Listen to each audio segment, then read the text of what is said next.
Should screenwriters know the ending of their story before beginning writing one? Well, again, no writer is the same and every story is different.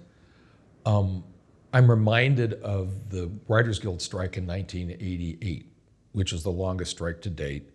I broke in 1987, and within a year we were on strike, and that strike lasted, I think, 26 weeks, half the year. And it was a bummer because you couldn't earn money. But what I did was I would go on the picket line, and I would tag the older writers, and because I wanted to hear about the old Hollywood days, the studio system and whatnot. And I remember at the Fox lot, there was a conversation I had with this guy from New York. I don't remember his name, but he was very funny, very outspoken. And he, at one point, said to me, "Scott," he said, "you got to know 4 things to know before you start writing the script. What's the beginning of the story? What's the end of Act 1? What's the end of Act 2? And what's the ending of the story?" He said, "You don't got that? You don't got dick." That's what he told me. Was this Donald Trump? No. Okay. And so one of those is the ending. Again, going back to that bridge analogy, if you know where you're going, even if you can't see, maybe you can see in the distance that lighthouse, bing, bing, because you know where you're going. And also another reason why, if you work with the protagonist in their disunity, oftentimes that indicates that unity state. If you just go 180 degrees from where they start, boom. Like, my favorite movie is The Apartment with Jack Lemmon. And at the beginning of the movie, he finds himself in a really weird situation. He gave his key to his apartment, he's a bachelor, to an upper level management guy who just asked him for a favor one night to carry out a tryst, as it turns out, an extramarital affair. So at the beginning of the story, we see C.C. Baxter, Jack Lemmon, where there are these 4 upper level management guys who are using his apartment almost nightly. And so he's living in a state of disunity in that he's not even able to live in his apartment.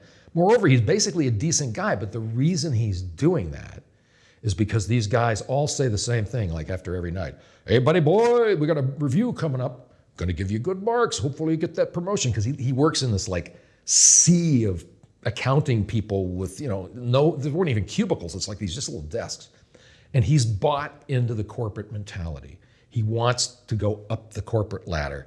Not necessarily because he's greedy. He just wants to get into a better way station in life. But that's his state of disunity.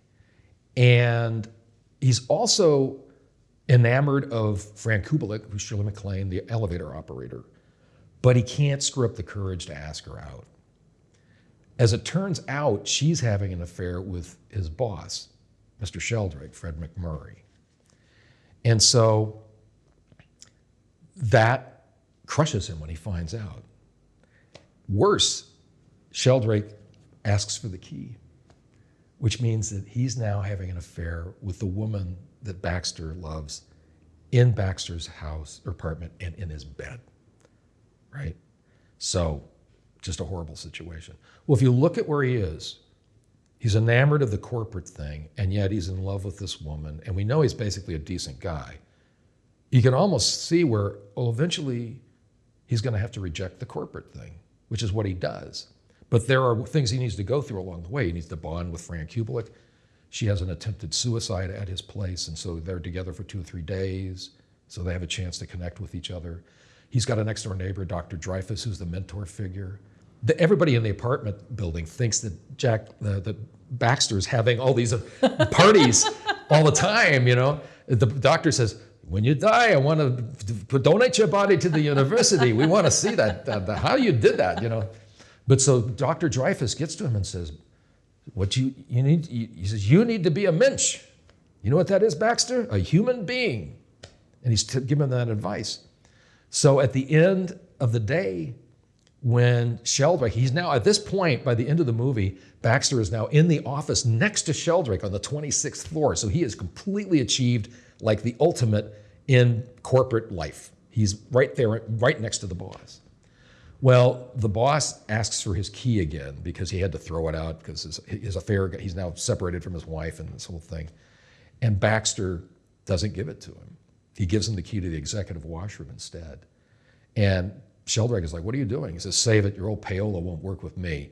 He says, you know what I've become? A mensch, a human being. So he takes those words. So you can see by the fact that he starts off in a state of disunity where he's bought into the corporate mentality, that if he's going to achieve unity, he's going to probably reject that. So I do think that knowing the end of the story is critical, but it's oftentimes indicated right there just by virtue of what you learn about your protagonist at the beginning.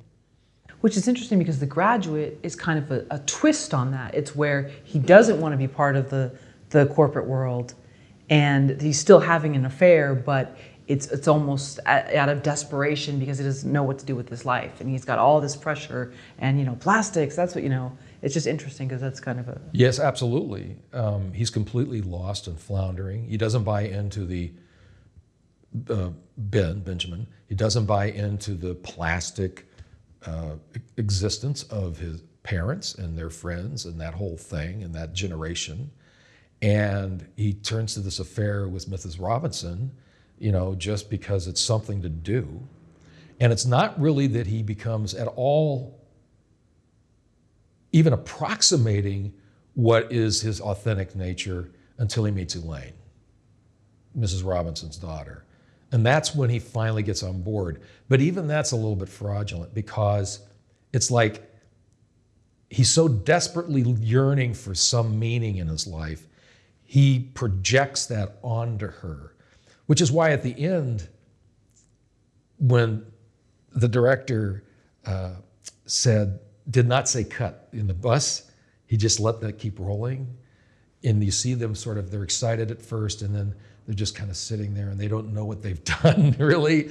You remember 500 Days of Summer where they say at the beginning, Tom had a bad notion, or a flawed notion of what romance was due to his bad interpretation of the ending of The Graduate. Because he thinks they've fallen in love, how beautiful. And really, it's not that way at all. It's like he just did this out of desperation and wanting to rebel and find some meaning. I don't think he really necessarily loved her. And she wanted to rebel too, so that's and she runs off with him. So yeah, that's another case of a character that totally starts off in a state of disunity and sort of moves toward unity, but not really.